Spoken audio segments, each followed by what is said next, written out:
Thank you for joining me on this episode of Conversations at Night. I am your host, Irene Sidede, and today we have the phenomenal Shamika Allen Lane. She is a certified event coach and event planner, and she's here to share the details on how to run a successful business in the event planning industry. So stay tuned.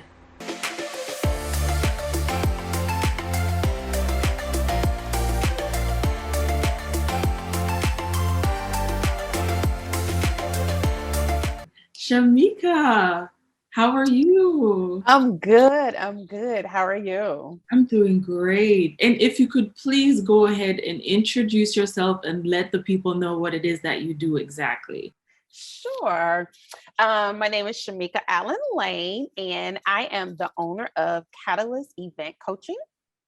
And Catalyst Event Coaching is essentially a training, management, and consulting company around events.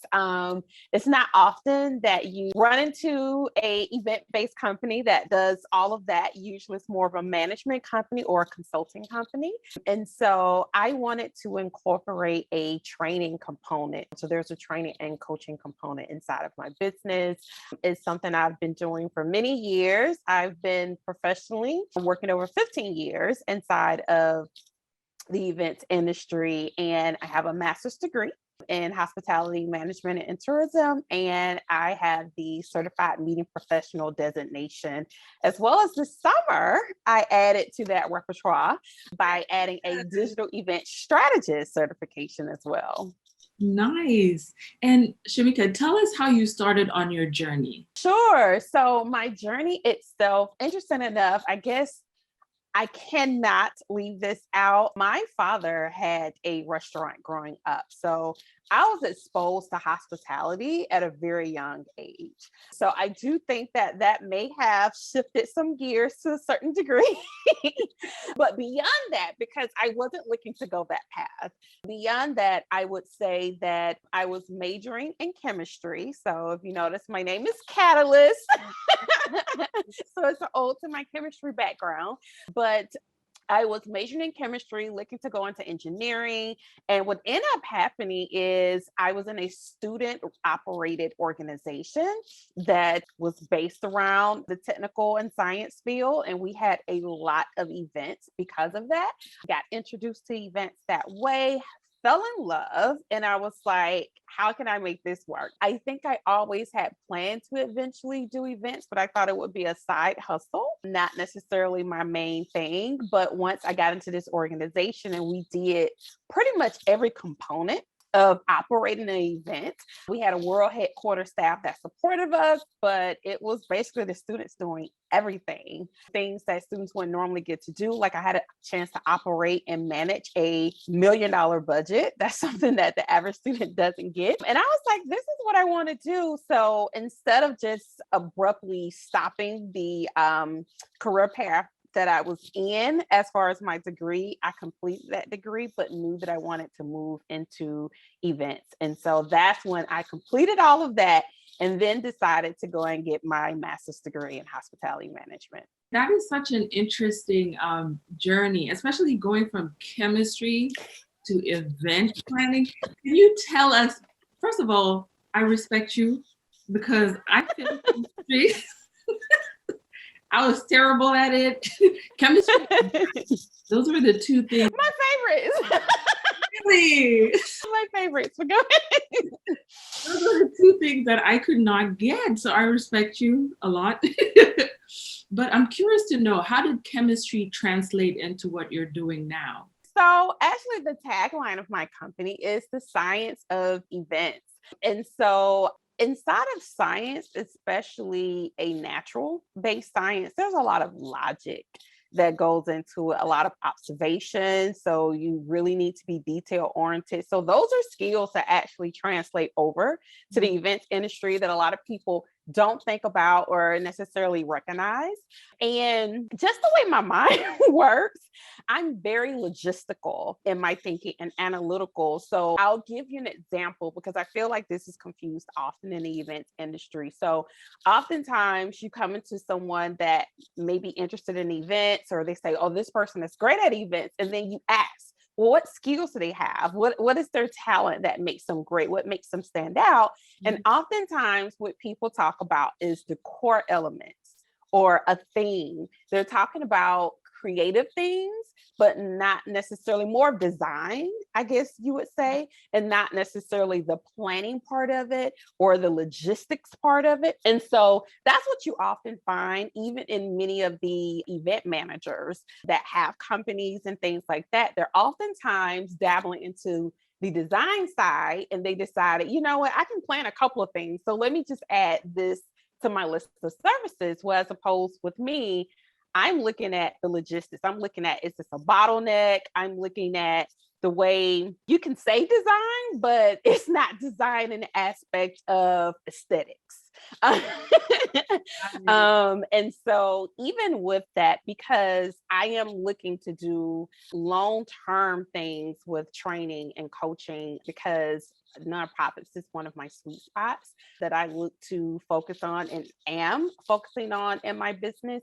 So with it, I actually create my own framework. I don't just go out and say, let me show you how to do this event. There's a framework that I've actually created around events. And inside of that framework, if you're doing it, it's almost like a checklist of sorts. They even did like a graphic that is very chemical like, very similar to a periodic table, but it's almost like a checklist. If you're doing everything on that checklist, your bases are pretty much covered as it relates to events. And I'm doing a cohort in my company as well, which is very science-like, not event-based at all. So it's very different than I would say what most traditional people in events would do. I'm so glad that you were able to share that, because I feel like there are people who might be interested in getting into the event planning or event coaching business, and they might be like, well, I have no creative side or I have no background in that,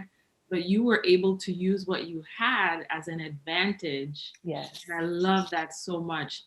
And I wanted to also know, what are some of the keys of running a successful business in the event industry? So there are some that I feel that we could have said a couple years ago, and we might slightly change it. We are still in the middle. Some people say we're on the end of it, but with my chemical background, I cannot say that and feel wholeheartedly about it. We're still in the middle of a pandemic. So with that being said, I think that you have to be flexible. And that's just across the board. Anyone that does events know that there's always something that could go wrong. And so I say the same thing happens inside of your business. One thing you plan for, believe me, I never planned to focus on digital events. That was never part of my plan. When I got my CMP designation, the main thing they kept saying and repeating to us when we got to the area about audiovisual was know enough to be dangerous. And that was it. And don't get me wrong, there is some serious knowledge that goes into knowing enough to be dangerous because you have to do some troubleshooting. But I never imagined that I would actually focus on digital events right now. And that's what I do almost every week now. So that's a huge part of what I do. So being flexible is so important, but of course that translates into other industries as well.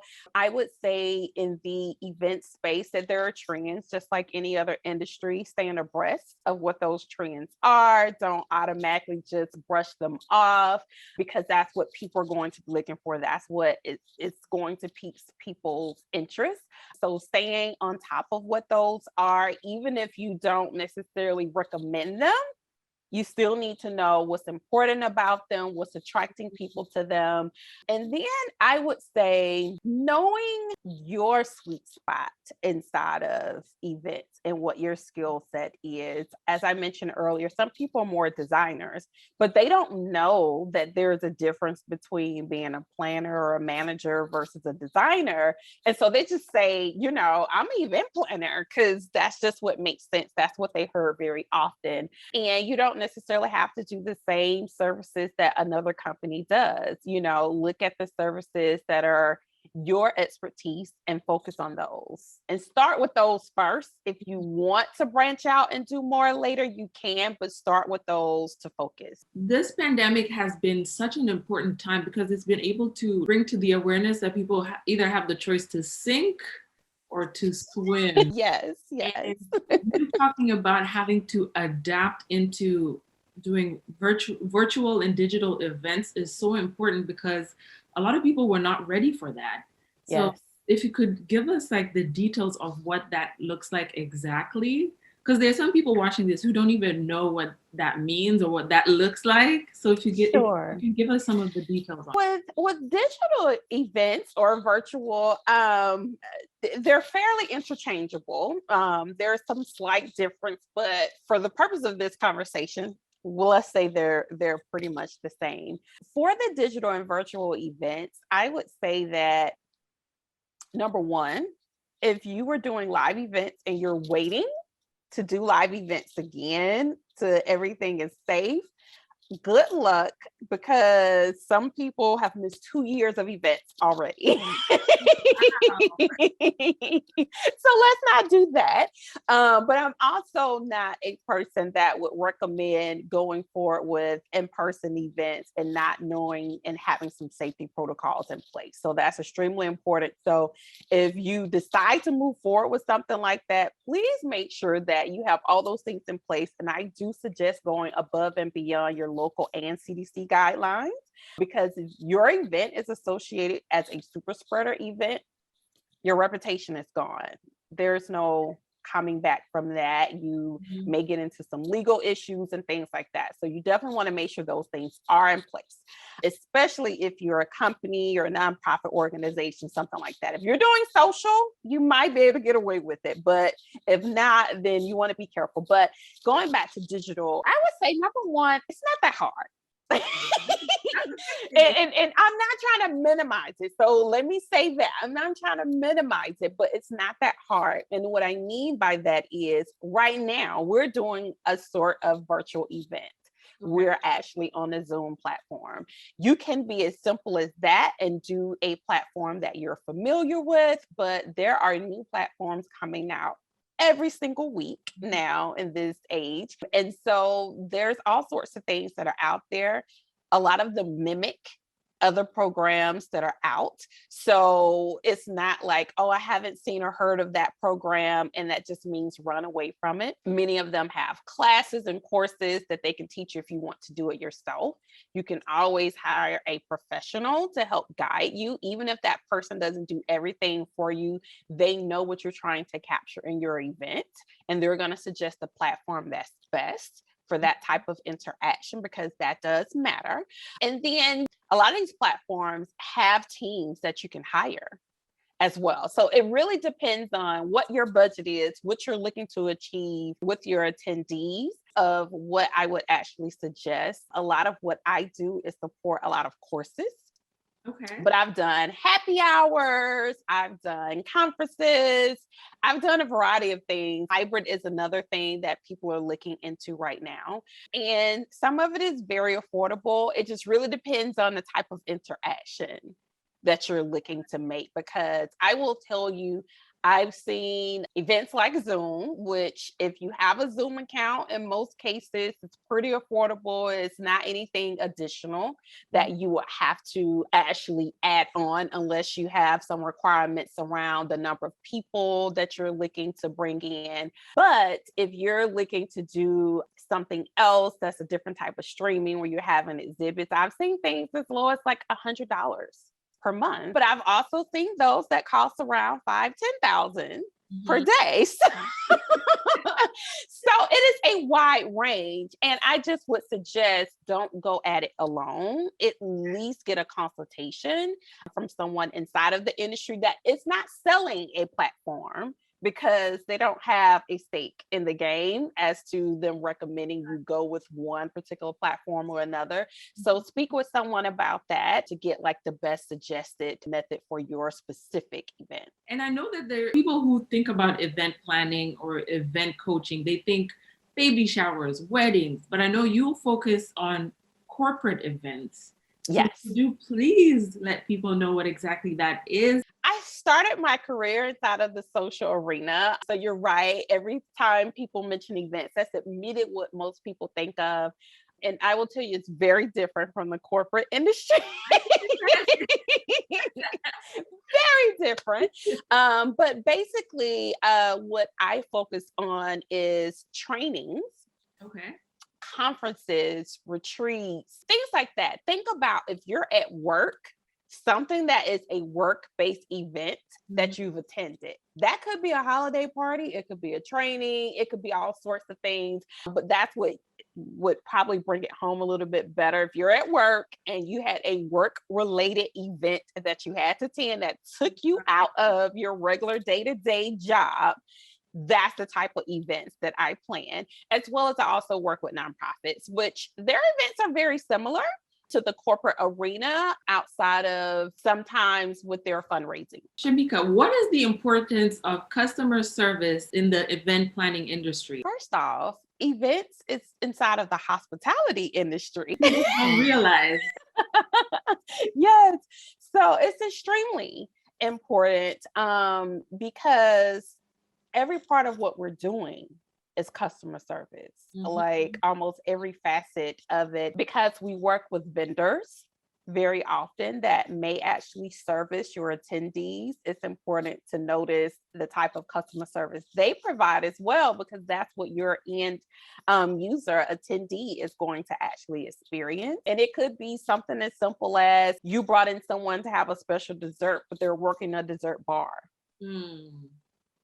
And so if they're having face interaction with your guests, that's important. Right. Same thing, even if registration, sometimes people bring in people just for registration and maybe volunteers. That's still really important. It's the first impression Yeah. that all of your attendees have when they walk up to a registration booth or sign in table or whatever you decided to call it, but it's that first impression that that attendee is actually getting. So it's extremely important. And then, of course, I have to have rapport with my direct clients. You know, they have to feel like I'm servicing them because they need to trust me with their attendees, their staffing. Right. So it is a full domino effect and chain that's involved. And what are some of the things that you wish you knew before starting your business? So let me first say this because I would be remiss if I didn't. I'm third, arguably a fourth generation business owner. So I would say I have a little bit of a step up than the average person coming to events because I had a chance to see that up close and personal. And when you don't see that, I think your view is a little bit different. But one thing I will say because of that, I looked at my father and my grandfather and had thoughts of what being a business owner looked like. Mm. That is not what it looks like for me. Right. And it took me a little bit of time to get over thinking that it had to be the way that they did it versus the way that I'm currently doing it. So that I would say probably is one of the biggest things that I wish I knew because it took me a while. I was like, oh no, I can't do that because no, it wasn't working for me. But I had to figure out that I could chart my own path, say, do B and even C level work if Okay. you need to initially. And when I say work, I'm not saying if you're an expert on something less than your expert level. That's not what I'm saying. What I'm saying is those things that you're not an expert on, don't let them hold you up. So if social media, for instance, isn't your thing, don't get caught up in you have to produce a work in social media. Mm. Honey, get that social media set up and just get it out there. You are going to learn along the way. So just get it out there, do it. The sooner you do it, as my best friend said, can you hurry up and fail? And I was like, what? She was like, yeah, everybody does it. Just hurry up and fail so we can get that part over with. And I'm not saying that from a negative standpoint, because like I said, you can get out B or C work. It's still passing work. Mhm. You know, you may want to put an A out because you're a student, but you're still passing. You didn't get an F. If you don't do it, you get an F. So get that out there. Don't get caught up in having it perfect. And when you get the opportunity, you want to go ahead and outsource those things that you know that you're not doing a work in, or at least find a shortcut way to do those things that will help you. It might be a software or something like that, but find something that's going to help you with that shortcut. So those are two main ones. And then I must say, get help. If you can afford a coach, get a coach that is speaking specific to you and your business and what your needs are. But if you can't get one right away, which is understandable, there are free resources that are out there like SCORE, the SBA website. So there's a lot of free resources out there to just go ahead and take advantage of those until you get to a point where you think you can afford one, and invest. Invest in yourself, invest in your business. Guys, did you hear that? Don't be afraid to invest in yourself. Don't be afraid to be seen trying. And the other one was, it's okay to do it different. You don't have to do it the way you saw everyone else do it. You can do it different. Yes. And Shamika, tell us, how is it juggling personal life and business? Oh, honey, let me try to find a way to make this short. To make this short, because this part is personable to me. My son was getting behind in some of his developmental milestones, and that was a wake-up call for me. And in that wake-up call, I was getting him situated, getting him the resources he needed. And once I did that, I held the mirror in my face and said, what can I do different? Mm-hmm. And what I realized was I loved the job that I had. I loved what I was doing, but the time that it was taking me away from my family was not what I was liking. And so that's when I had to make a hard decision. And at first, it was hard because I was trying to figure out how to juggle doing what I like and love with being with my family. And so what I had to learn is I shape what my business looked like. And so for me, I knew that managing events, that's what most people do that have a business in events. Managing events would mean the same schedule that I just left with my last job. And I was like, that doesn't make any sense to go do this on my own. At least I had some backup before. And so I was like, what else can I do? And that's when I came to the realization, and looking back at my skill set, is that for many years I had been training people. It was a sweet spot for me. And even outside of just going into events, before I even got hardcore into events, I was training people then. Every job I ever had, I trained all my replacements for me. And so I said, wait a minute, there's something here. You're training people. You were a subject matter expert. You trained all the new events people that came into the company. You're an adjunct instructor. You technically teach. You can make this a thing. And I just thought back on, because for me, I was in the venue side of events for many years. And so I thought back on how I had to educate so many of my clients on things. And I was like, there's a need for this. I'm just going to do that. And so with that being said, my focus initially was on training and coaching, which will always still be a focus inside of my company. But I was like, with this whole training and coaching thing, it's a lot of people need this. It's a lot of administrative professionals that are actually inside of events, doing events. They account for more than 80% of events. So tidbit for those that didn't know that.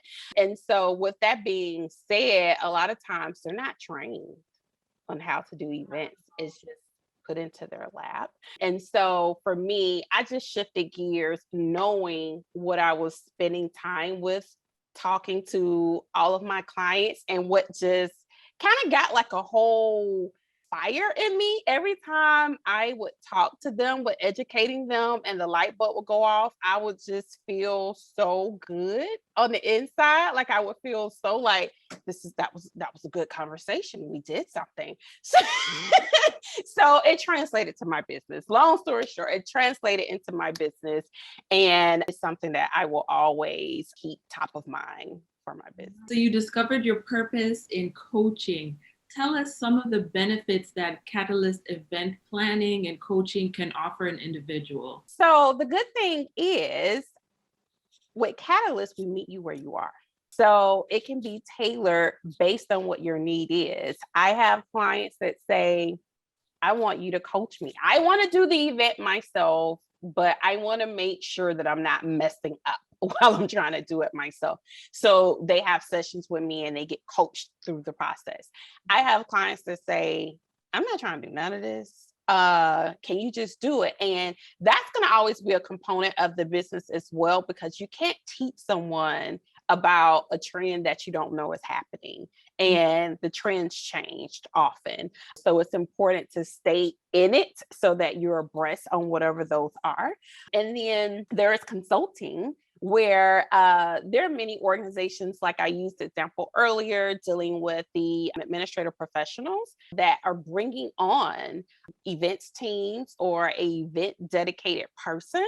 So if you're needing help around, is this the right person for my organization? Like, you know what the organization needs, but you don't understand the event side. I can assist with that, with job descriptions, creating job aids, all of those types of things, training manuals for those particular companies and organizations.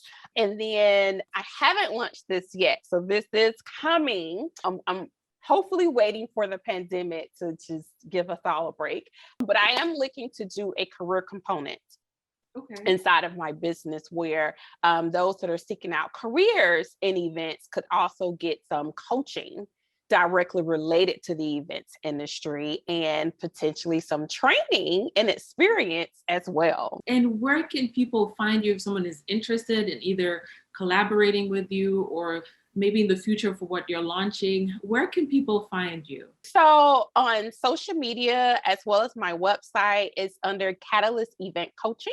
On social media, I'm found at Facebook as well as LinkedIn. I do actually have a group on Facebook called Event Planning with a Purpose.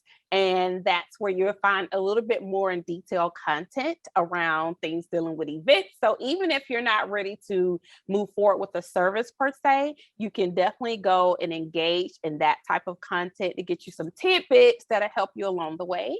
And then on my website, periodically, there will be updates of when I speak and give complimentary talks, as well as any upcoming services that I have coming up that are scheduled. Of course, if you're looking for something tailored, always contact me through any of those social medias or the website. But there are scheduled trainings that's coming up. I actually have one coming up. Just look at those resources to find out more information about Catalyst or contact us directly. Thank you so much for joining me tonight. Today, it's not nighttime anymore.